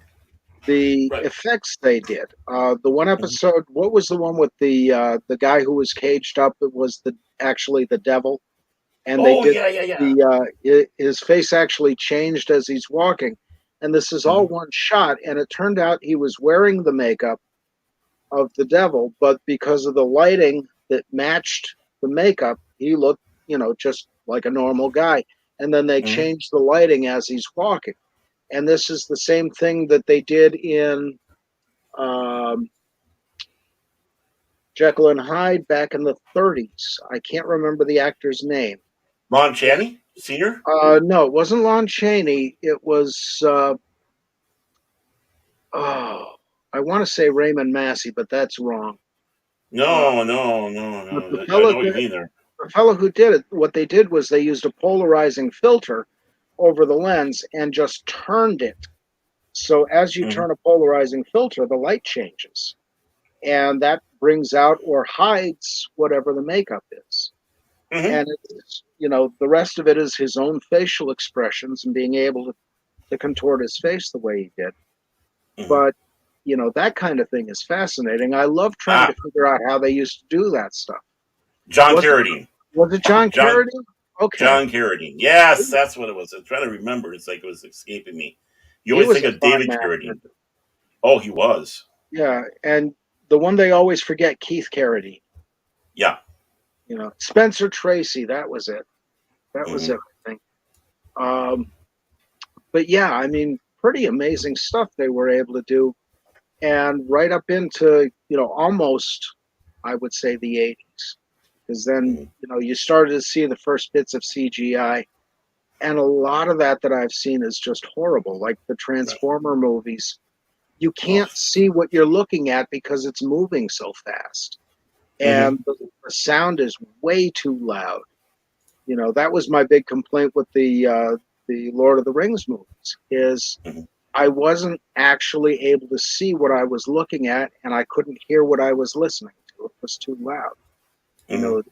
And you know, I'm just not one of the modern age kids who can do that. You want to know something funny? I kind of had the same problem with Return of the Jedi. Mhm. With the final battle. It's like, yeah, it's impressive seeing all that, but it was just so hard to focus and really appreciate what was going on because it was just too fast, too much, and it Yeah, was just. It's like I'd rather go back to the original Death Star or the even mm, Empire Strikes Back with the snow speeders or even the asteroid field. I yeah, mean, just that stuff. it was easier to at least follow along. But it just seemed like the space battle for Return of the Jedi. It was at that, because at that time Yeah, that was the most scenes of ships in yeah. one scene that they And that had. they wanted to do something epic. I can understand it, but Oh yeah, there are limits to what the eye can see and the ear can hear. right. And it progresses over time. I mean, Mozart went through this in his era with music that, like it says in the Mhm. movie Amadeus, there's just too many notes. Cut a few and it'll be fine. But Well, people have adapted over time. But mhm, you're right. The Empire Strikes Back. They wanted to make that big epic ending that you wouldn't forget because supposedly this is the last movie, but they mhm, overdid it. You know. right. I mean, it's like it's like Johann Sebastian Bach, the Brandenburg Concerto. A lot of people don't realize the Brandenburg Concerto was basically it was a resume. It was basically bringing to I can't remember, was it a prince? I can't remember who was over held sway over Brandenburg, but it Uh, was was that uh, Wilhelm? yeah, I can't remember. Oh my God. Being that Bach was a There good was a Lutheran time boy, when I would have known this. I know the same thing here, but it was sent to them, and he lost the job. He didn't get the job because the piece was too complex. And it's one Yeah, of my favorite pieces. I mean, the whole yeah. thing, the whole thing about the Brandenburg Concerto is one of my favorite classical music pieces out there. Oh yeah. But it lost him the job because it was so complex. hmm And And what was it? With the Hitchhiker's Guide to the Galaxy radio show, it was kind of a joke that they had for the robots. They had like 6 million robots at one time singing the song, and they hmm were literally trying to do that with the radiophonics there, because it yeah, was a radio play. And they said when they got to a certain point, they had to stop because it was just getting, you couldn't understand it. I can't remember yeah. how many times they overlaid the voices, but it's like we couldn't get to 6 million voices. Well, the trivia on that goes back to the '60s. There was a fellow who recorded one drop of water on. Hmm. I think it was on either a wooden plate or a tin plate. I don't remember. But he recorded it and then overdubbed it and overdubbed it and overdubbed it. And he Hmm. kept on doing this until he had what sounded like a rainstorm. And that's what they were trying to uh, duplicate, was the ability to do what he did, was take Hmm. that one drop and make a storm. They were trying to make, a song go from one singer into the most singers you can have. Right. But that was part of the inspiration for that. And Okay. one of my other favorite pieces of classical, almost everybody who's into sci-fi or horror movies knows this one, Toccata and Fugue in D minor. That Hmm. was basically a tuning exercise. And they used that for tuning the organs and testing them out. It was never Hmm. supposed to be released, but it was basically a series of different exercises you did when you're tuning up these pipe organs. Da da And da brought da it da da together. da da. Yeah. And I actually can play that much on a keyboard, right to that point. But the rest of it, I'll leave that to the pros. But I did see a guy do that in a park in Allentown. They brought a portable organ with the 2 rows of foot pedals and 3 keyboards, and you know, was amazing to listen to. And nobody's paying attention but me. It's like, Mhm. come on, folks, the talent here. Come on, see this. But no accounting for taste sometimes. No, not exactly not the case at all. It's like we're so sometimes absorbed in our own little worlds that we can't see the big world around us, done by hmm little people. I mean, they look like little people, but there's a big world inside them, and hmm it's like you're so absorbed, you think you're so big, but you got your little world that you can't see that this little person has this big world, Yeah, and they're and see, sharing it. I'm lucky. I've had an open mind to a lot of things. The classical music, the Shakespeare. You know what got me into that was Hmm. Bugs Bunny, Oh yeah. because there's so many references to Shakespeare, and of course Carl Stalling, what he did with the music. Uh, Hmm. I wanted to find out more about this, so I started getting into Shakespeare. I started listening to more classical music, and this is at a time that late '70s, early '80s. I'm also into the new metal coming over from England at the time, the metal Mm-hmm. coming out of California, and a lot of other stuff. So at the same time, I'm listening to, say, Quiet Riot or Dio. I'm also listening to Beethoven, Chopin, Paganini, all of this that's going on, and it boggled a lot of people's mind that but you're a metalhead, you're not into this. Well, Mm-hmm. the world's first headbanger, whether people know it or not, was Beethoven, and he used to jump around on the podium when he was conducting. And Mm-hmm. the one story that I got was he would jump around, and because he was deaf, he would get lost and wouldn't know where he actually was in the song. And he's to the quiet Mm-hmm. part, and he's still jumping around. Pretty neat stuff. But I mean, it's amazing how music will connect you through various genres. The only music I can't stand right now really is the new stuff coming out. The electronica and whatever they call it, whatever it is that Britney Spears does, and Oh past. yeah, auto tune crap. Yeah. Yeah, Hey, it's Nerboreal. hello, corporeal life form. Interesting.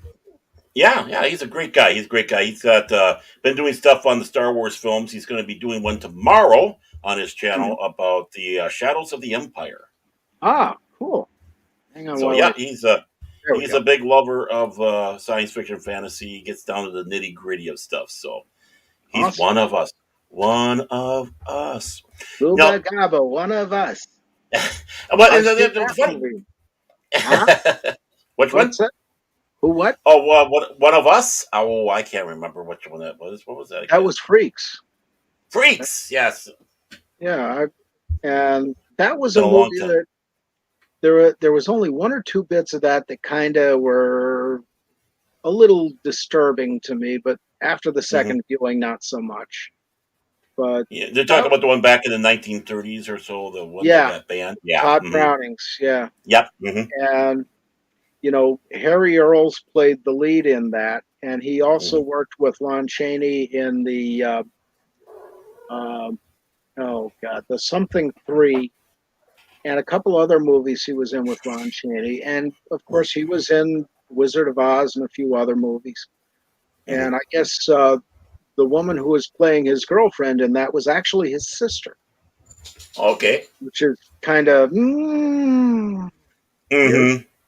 Yep. But it's the 1930s before the Hays Code, so. Yeah. Exactly. Exactly. Got. It's a different time.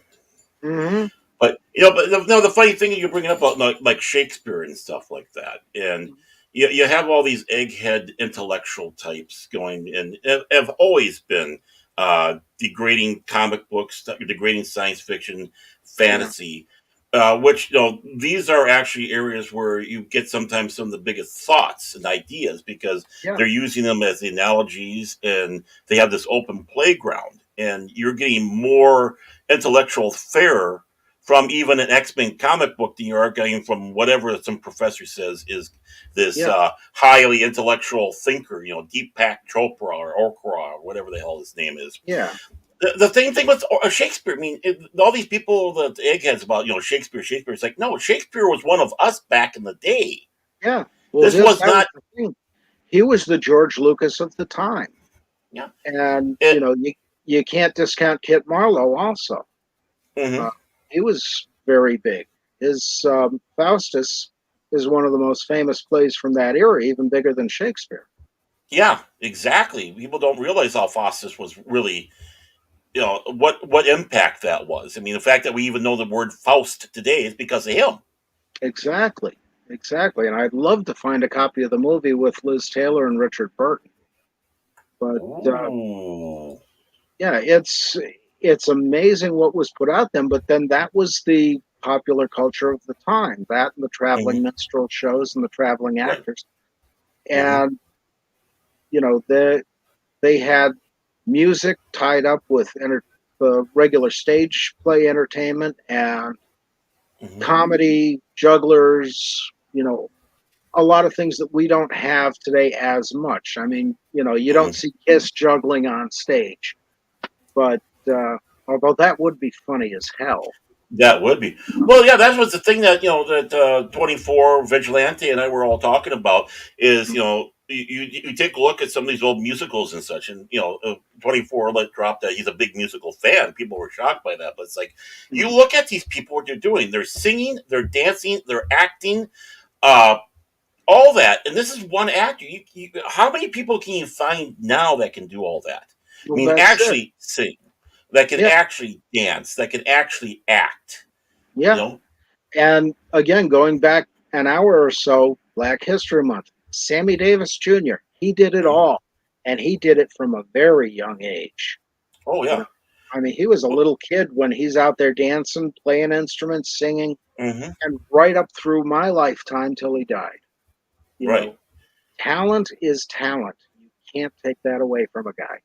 The other one I'm trying is to. Oh, sorry. the Neville brothers. Yep. I don't. A lot of people haven't heard of them, but I don't remember the movie. But they did a dance on a table, and you'd swear watching these guys they were going to go off that table. You were Hmm. waiting for it to happen, but they never did. I mean, these guys were incredible. They were. Actually, it got zinged by YouTube. I believe it was them. Vigilante Williamson was showing a scene from a movie where basically it was like almost one whole take along the stage, and they're Yeah, all over the place doing these leaps, jumps, and and yeah, with and the twirls. stairway. Yeah, the stairway. That's exactly right. Yeah, Yeah, that was yeah. fascinating. And you can't find anybody today who can do that. You No. might find somebody in Russia or Hmm. maybe in North Korea because they've got a gun to their head, and if you fail, you know, Hmm. but the a high speed lead injection being threatened with that will make you do amazing things. Oh, it's amazing. Yeah. I mean, in many ways for the Russians, it's almost pride for them because they were known for ballets and all this stuff. So it's Hmm. like there's ego there. But North Korea, yeah, it's like, whatever you say, dear leader, I'll be Yeah, more than happy to do it, dear leader. yeah, and Please that's don't feed me to the neighborhood. well something that impressed me with the Russians was I saw films of their special forces, Hmm. and these guys were doing a maneuvers, I guess you would call it, or training. But the way these guys move down a mountain, I mean, they're rolling head over tin cup on purpose with the guns out. And they Hmm. knew when to fire, they knew how to stop, they knew how to control every movement they made. And, you know, I've never seen our guys do that. I don't know if they do that, but I got it's one word for you. amazing how much control they got. I got one word for you. Hmm, The best training technique they got, hmm. vodka. Yeah, yeah, yeah. Did But you ever hear that one story with W.C. Fields? which one was that? Well, the story I heard was he started coming down the steps. He tripped. He fell all the way Hmm. down. He had a drink in his hand. When he got to the bottom, he didn't spill a drop. Yeah, yeah. And And he was a brother Mason. that's right, he was, wasn't he? And a Yep. lot of people don't realize that he was a athletic person. Everyone always Oh, remembers him yeah. as stout with the big nose, but he was a juggler and did a lot of physical work in the day. Yeah. That's how he got started. Well, that's the thing. And he really had focus when he was doing the juggling and all of that. And I mean, Hmm. it's not just the, tossing balls, but the whole thing with the series of boxes that you're Hmm. manipulating them with your hands and taking them and take them away and put them back in they come back in a different way. Hmm. All that kind of stuff. And that's sadly, you don't see much of that anymore, but he was great with Yeah. that stuff. And you're engaging the audience as well. So that's another distraction that you're having while you're Hmm. doing all this. So Yeah. Yeah. it's I mean, just concentration is a big part of that, you know. and And and Andy Masters is absolutely right. Luke Costello was an acrobat yep, as well. That's yep, why he could do such great physical comedy role for being a pudgy looking guy that he was. yeah, from Patterson, New Jersey. And yeah, Lou actually started out in Hollywood as a stuntman on Western pictures. And Bud Abbott was another brother. But Mhm. yeah, oh, you'd be amazed how many brothers were out in Hollywood.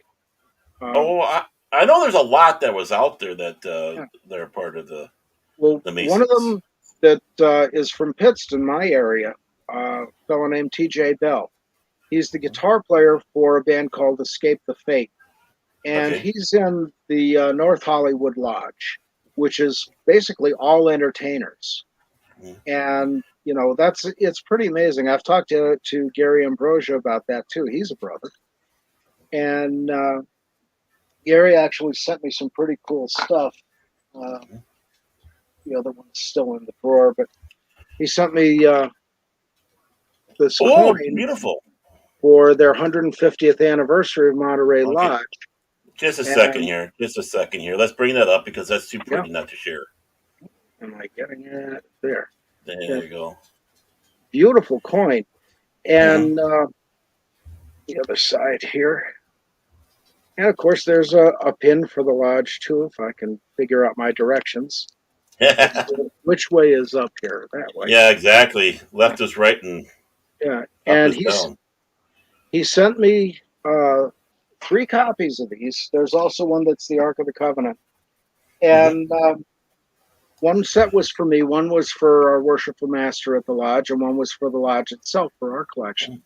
And I Okay. presented them to our master last night, and he was absolutely knocked out by it. And, Fantastic. you know, but that's the Was it thing.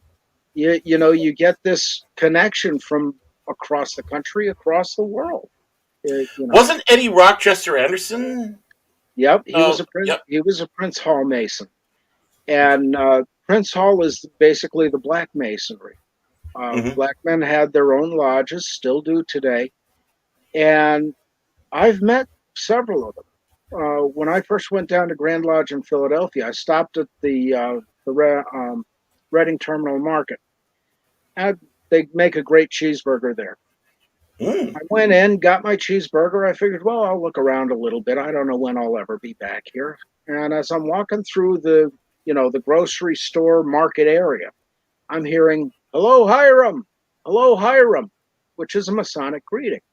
I Mm-hmm. couldn't figure out where this was coming from, and I finally tracked it down to a black man behind the fish counter. And I came over. I said, "Hi, how you doing?" He says, "Hey, brother, how are you?" Hand out for a handshake. And Mm-hmm. these guys are the nicest guys you'd ever want to meet. Right. And the way they do their ritual work is absolutely on the spot, perfect every time. I mean, we let a few things slide here and there, Mm-hmm. but you know, they have the exact wording, the exact mechanics, the exact movements of everything, and very admirable. And just the nicest guys you'd ever want to meet. I love that. I love that. I think that's awesome. But and we do have black men in regular masonry too. Don't let anybody fool you about that. Mm-hmm. One of the past masters just up the road here in Waverly Lodge is a black man, a fellow named Leroy. Wonderful fella. Mm-hmm. And you know, it's pretty amazing. We've got Muslim, we've got Hindu, Jewish, Mm-hmm. Buddhist, every form of Christian.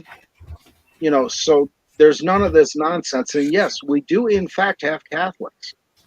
One of my closest friends, he was a brother firefighter in West Pittston where I grew up, and he and I are very close. I didn't realize he was a Mason until I came back home 6 years ago. Hmm.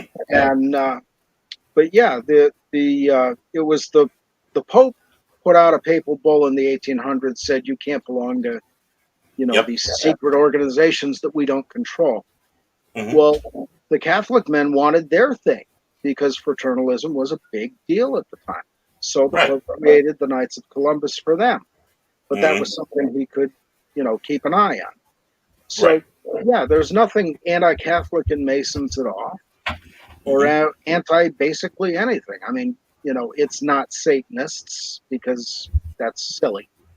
Right. Uh, but yeah, it's very multi ethnic, multicultural, and you meet a lot of interesting and very well educated guys who know their stuff. I was called basically a liar when I sat back and said that basically the Knights of Columbus came about because the Catholic Church wanted its own Mason lodge. Yeah, exactly what basically. you step back and said. And it's like, well, once he's done talking, talk to me about this, and I'll tell you the real truth behind it. It's like, what's to tell? It's the truth. There's Yeah, nothing wrong with it. I'm not bashing anybody.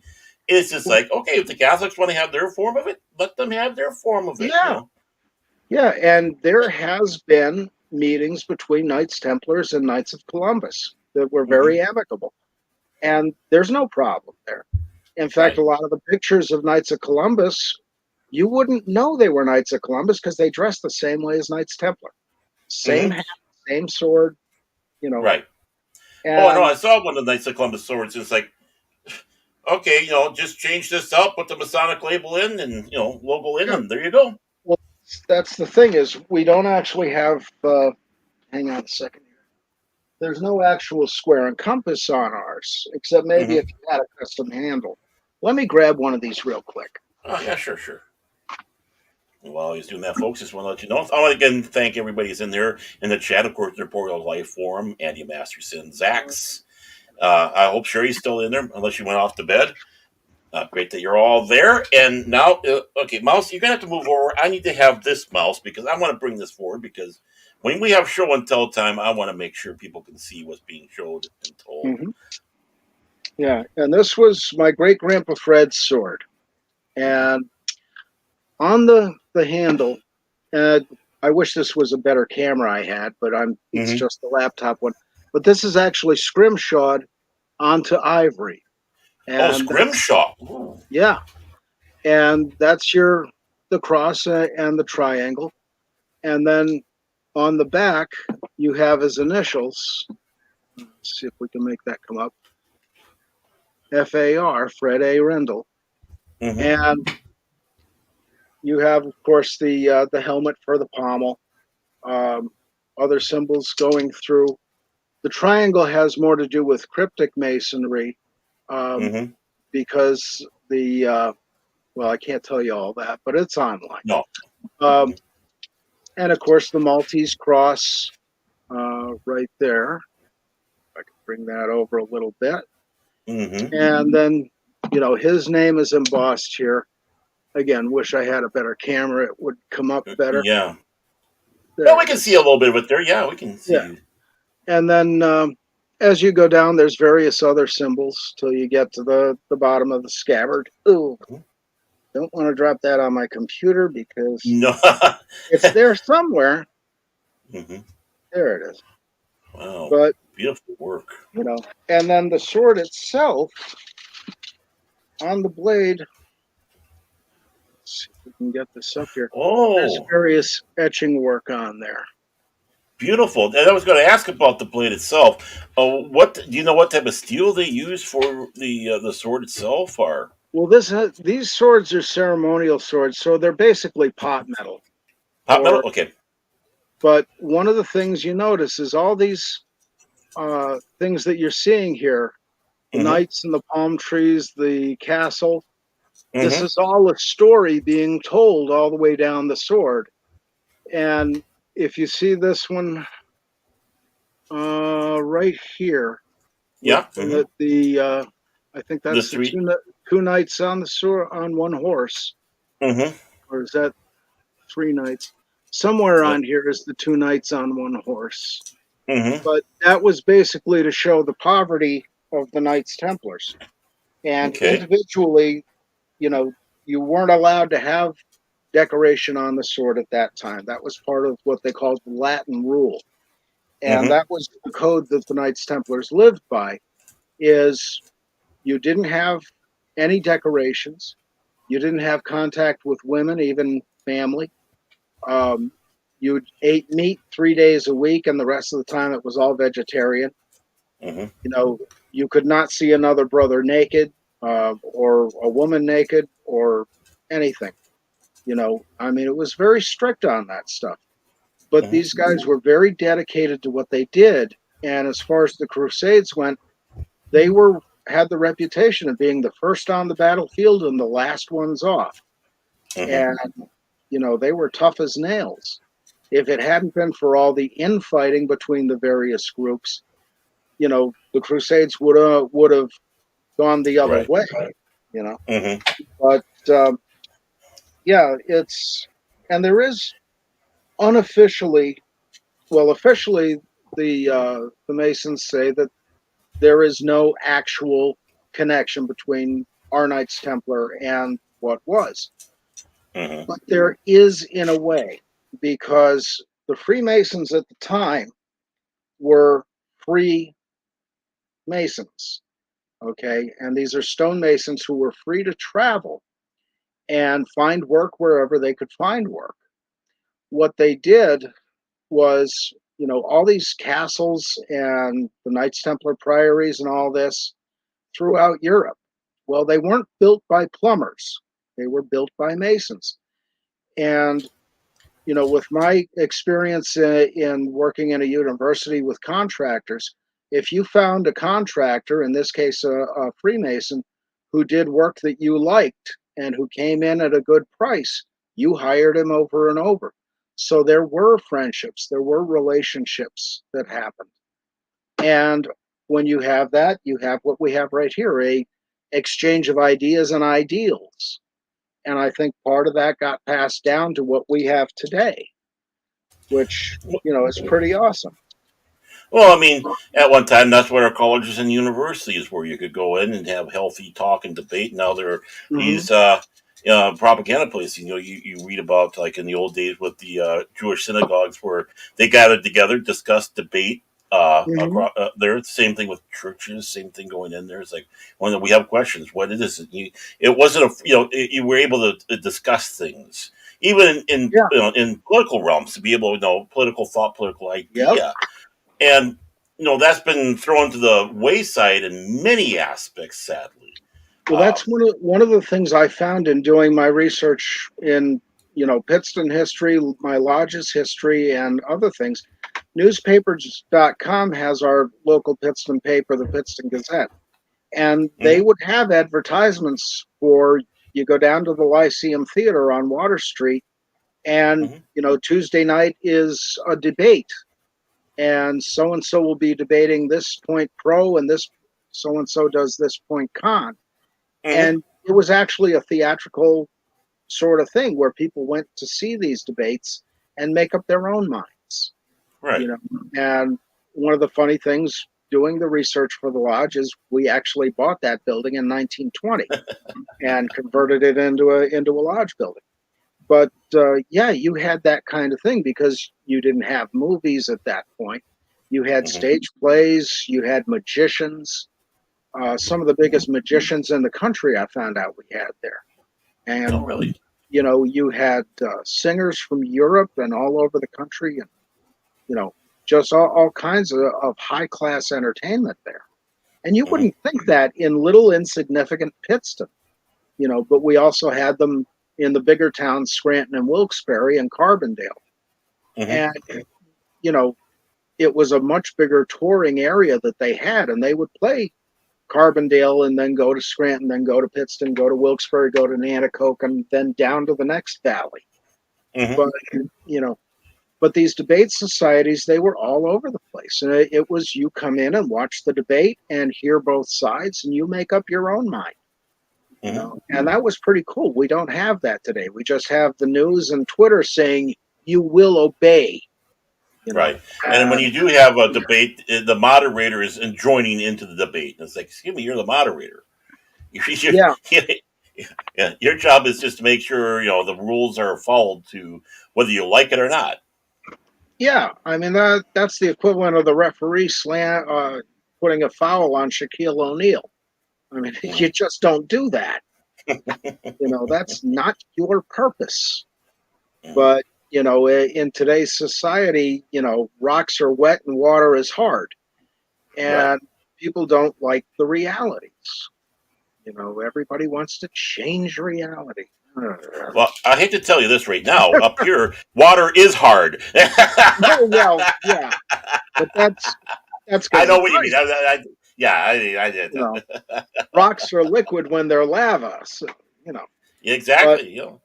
this is the thing. People don't seem to want reality anymore, and there's some basic things that have to be. I mean, what's going to happen next? They're going to take out your lungs and put gills in. You know. And more importantly, they don't want to have fantasy in fantasy no more. They want to try to throw in reality. Well, Yeah, that's not realistic. Who cares? This is fantasy. it's escapism. It's You know. escapism. It's like, yeah, that armor is absolutely ridiculous, but you know what? Damn, it looks good. You know, Yeah. this, you know, Wendy Webb and boob armor. the, Yeah. that explodes. Can't forget the Yeah. fireworks. Yeah. And what was it? The Pink Panther movie. They had the steel bra with the guns pointing out the front. It was one of the Pink Panther movies, anyway. Was it a big pet? I know they did Yeah. that in Austin Powers, but I know he was making fun of it from something. So Yeah. Because with the I think it was. fembots, No, you're right. I think it was Austin Powers. I Austin got a Powers. little, I got a little mixed up there. Yeah, But well, that's okay. I mean, yeah, I mean I'm that always mixed up. I always love that kind of fun humor, Benny Hill type Oh, humor. And mm-hmm. that was one of the things that surprised me growing up was my father actually letting me sit on the couch watching Benny Hill. So, Now, wow. did they? Well, when you were watching it, did they actually have the nudity? Not so much nudity, but implied nudity. You It know, was to the vaudeville level rather than the mm, burlesque level. right? You know. And, it's kind of funny because I remember watching it here. It was late night on our CBS affiliate channel 4, and Mhm. so it was like after 10 o'clock, and it was usually on a weekend, Saturday. Mhm. Yeah. And my father and step grandfather would always go out and bend the elbow at the bar, and then sometimes I'd be left behind with my mother and grandmother. So a lot of TV time got used on there, and I remember watching the Benny Hill show. It was like 11 o'clock, 10:30, and it's like I'm watching along. It's like, hey, boobies, yeah, Yeah. boobies. And Yeah. I know, not long after that they started editing them down, but it's like I'm just can't going to imagine that this is a regular television station. They got boobies. Yeah. And there's only 3 microns of fabric between me and happiness. You know, and Monty Python was another one. There were a couple of actual naked boob shots there that hmm they didn't last long, but No, damn, when you're 14, yeah, yeah, yeah, mama, buy me that. it has a way to shape the world a little bit for you. Yeah, but I mean, it wasn't a big deal back then, Yeah, because in the grand scheme of things, because it was just passing, a passing scene that was really quick, and and not it only was in a context of humor. right, and that's the important thing was the humor. It was nothing more than just being silly, stupid. The burlesque vaudevillian, Yeah, which was again, it wasn't something that was going out to the be like the 50 Shades of Grey, and we're not dealing with yeah, 50 Shades of Python here, yeah, our Benny, and which two big different things there. It's like you're going to get upset about the silly stuff, but when you have that stuff, oh, that's okay, yeah. that's Well, okay. it's frank and it's honest and it's realistic. It's like, I don't want realistic. We came here to escape reality. And You I know, don't know about you, but most of my life has been like Benny Hill, so I think that's more realistic. yeah, I mean, well, that's the thing, the difference in things back then and things now is the difference between the strip clubs we used to go to, where it was Mhm. just a strip club. It wasn't hookers, it wasn't Yeah. dope dealers or anything like that. It was the girl's on the stage, she's the performer, you're in the audience. You can give her a dollar bill or not, hmm and you enjoyed the entertainment, Right. but you weren't forming a permanent relationship, although hmm some of us did try once or twice. Idiot. Well, But aren't we all at one time? yeah, I mean, there was a time when I thought if a pretty girl said hello, oh my God, she's the one. Mm. And it's like finally got past that phase. She It's like, talked to me. yeah, I'm special. Well, Yeah, I'm short bus special. That's for sure. you know, I feel Well, John. special now if Doomcock reads my super chat. Yeah, exactly. Or if you even read something you have in the chat. Yeah, because Yeah. you're throwing so much stuff out, and you see something you say, it's like, and then he calls you out, and it's like, oh wow, it's like, hey, Yeah. thanks, I feel But special now. yeah, I contributed to the things, Mm. you know. Well, we're coming close to the end of the show here, but before I go, is there any any group chats that you particularly want to let people know you hang out with? Ones that you think are your kind of your favorites? Well, Oh, King Dolphin TV, I absolutely love. Ray and Sandra are great people, oh, they're and wonderful. I love them. the group of people that they have on there: Wendy Webb, Fez4Hire, Anti-Derivative Jill, uh, Hmm. Cobalt, and Pudgy were on tonight again. I love that. The Pudgy Adventures I just finished reading. The guy's a genius, you Hmm. know, and he has several other people he's going to be bringing on soon. Agent Pepsi one is one. You don't want to miss that. I know I No, I won't. don't. She's No, going to be actually on it. yeah, she's going to be on it, I think, in March. Okay. If you do the playback of today's stream, Hmm. go to the end of it and he lists what's coming up. Oh, But fantastic! Yeah. yeah, I think that'll be awesome. And no, he's just a lot of fun. And of course, Doomcock and Baron Orman Tag. It's always a pleasure to be with you and be your super wrench. You're my super wrench. Yep. You know, faster than a speeding snap on, able to leap over a Harbor Freight 3 millimeter without a self inflicted injury. But and faster than a speeding channel lock across a crowded room. But no, I have a lot of fun with this, and I enjoy it so very much. And it's an honor and a pleasure to be with you. And I'm glad we had this. This made my day. This has been a really good week so far, so I'm Oh, happy. great! I'm glad to hear that, and I thank you for being here. And I'm honored to have you as my friend. So you're my Well, brother. thank you. I'm the your non-Masonic brother. Hmm. Oh, I have many in fire, many in music, Hmm. and it's just these brotherhoods keep popping up. And being somebody who grew up without a lot of friends, I had some acquaintances, is Right. basically what it was.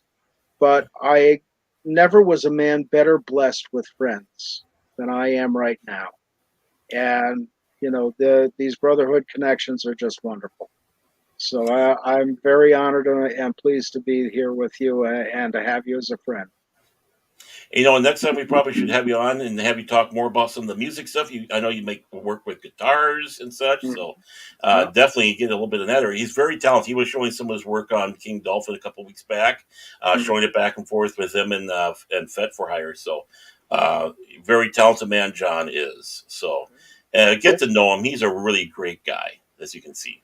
well, hopefully, thank you very much. You make me smile and almost cry, man. But yeah, hopefully I'll get that project for a friend of ours done soon, and you can enjoy that. And if I ever get the money, I'll actually send it to him because I had to borrow gas money to get back home last night. But COD. No. he'd love that. Oh, I'm sure. I'm sure. But yeah, And it's been an adventure, and a lot of fun. And So of course, showing how important I think people are in chat. Having John on here is a famous chat personality.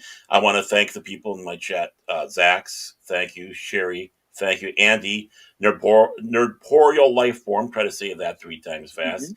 Yeah. Thank you so much. Rough Girl, I don't know if you're still around, but Rough Girl, thank you. Who else did we have creeping in here? Oh, Captain Trick. I don't think he's around, but again, thank you, Captain Trick. Anybody who's sitting and listening in that in the chat. I thank you as well because you're just as important. If you're not being vocal about it in the chat and all that, you're here, Yep. and that's all we care about. So, Yep. Yep. and Uh, of course, I just want to. I think I'm going to be on Nerporial next tomorrow with his talk on the Shadows of the Empire. Was kind of talking, so I'm going to have to check my DMs when we're done with the show here. But of all right. course, I want to let you all know. Of course, every Sunday 5, well, around 5:15, 5 Central Standard Time. Mhm. That's right. I was going to bring it up. I was going to talk about it. It's the Primetime Kings on 24/7 Fusion Media's channel. That's Awesome. right, 24/7 Fusion Media. Vigilante Williamson, Fat Steven Seagal, and of course, yours truly will be all there. So I hope you all join in. And next week, keep it in the tradition of having, I wanted to have some people from the Chativerse, the lovely, talented Wendy Webb. I will guarantee this is not going to be a show of for the faint of heart because she already made it known to me asking, how far can we go with the PG-13? Because I have stuff up to rectum stories from the ER. So I'm going to sit back and say, okay, you know what? We can. I'll have people duly noted. There might be things in the rectum story from the ER that she'll. I guarantee Pudgy won't be allowed to watch that one. I might not be able to. So I'm a little bit of the faint of heart.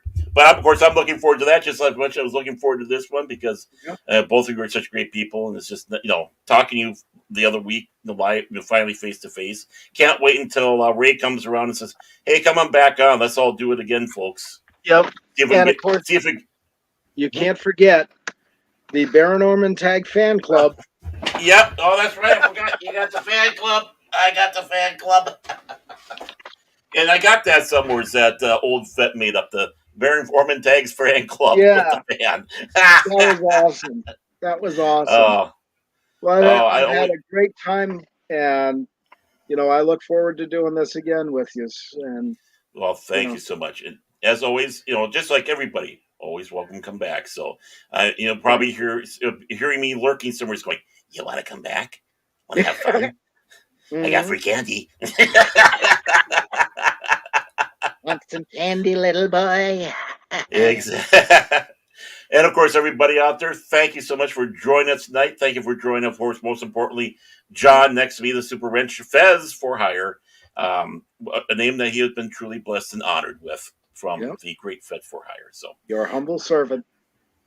So, from John and I love every one of you out there. And as good old 24 says, peace. Mm-hmm. Awesome.